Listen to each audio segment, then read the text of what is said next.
Hi, this is Vicki with Learning Home Volunteers, and welcome back to our learning session. How did your little one enjoy the gardening they did? I know it was in the house, but I hope they enjoyed it. This week, all of our activities are focused on the idea of being a bird inspired by that cool book. I can tell you that our volunteers really enjoyed making all the materials, especially around the bird piece for your little ones to play with. Well, let's get started. This is activity number 5. We're going to make a nest. And I think, nests are homes for birds, just like our home. And in your nest bag, you're going to find some Play Doh, some feather puffs, a bird, and a few other odds and ends to help make their nest. Feel free to add some twigs from outside, leaves, yarn, string. Birds make their nests from everything in nature. Now, we've actually included a bird for the nest, and I happen to know this bird would really love to join your child in the bath as it floats. You can even make an egg for your nest out of Play Doh. Well, some birds make nests in trees with small sticks and twigs. Some add grass and moss to make a soft place. Some actually make theirs on the ground, and some put their nests in holes in other trees. And some even make it with things they find everywhere. And if you look at this nest, you're going to see a slip of paper, a feather, hair from an animal, grass, even a piece of ribbon that they found in a park from a party.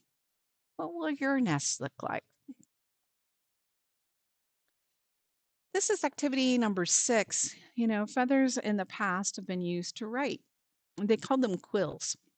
At the bottom part of the feather was dipped in ink, and then they wrote on paper. Um, and we're going to try something with a feather, with something a little bit different. We're going to provide a bag with big feather in it to allow you to use to paint with that feather. Now you can dip the quill in paint, or you can paint by putting the paint on the feather, like we're seeing here. Whatever you decide, you can dip the entire feather in the paint and make a copy of it like we see here. Or maybe just the tip of the feather. Or maybe you're going to tape some feathers together to a pencil or stick, whatever technique they decide to work to do for their creation. We can't wait to see pictures of what their feather paintings look like. Well, this is activity number 7. We're going to make a bird feeder. And we started the process of creating a bird feeder for you for the birds in your area. We started with an egg carton feeder, which I think is one of the easiest one. But you could see it's kind of plain and sad.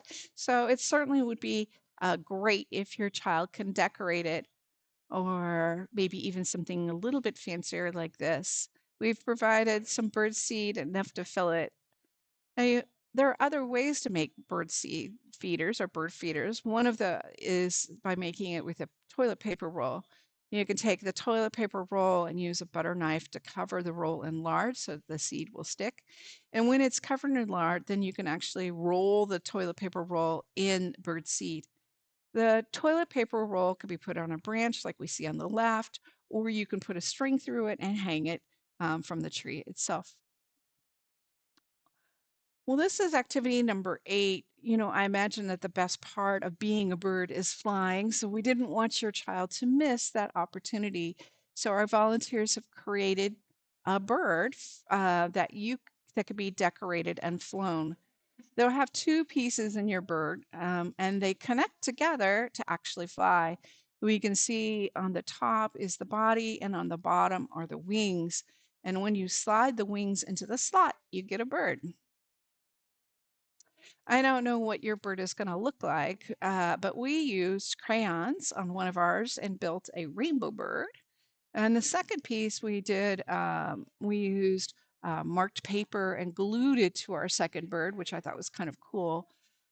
We can't wait to see what your bird looks like. And please post. Our volunteers would really appreciate seeing the designs that your child has made. I can tell you that these birds were a gift of love from our family to yours. Well, that's all for this week. I'll see you next week.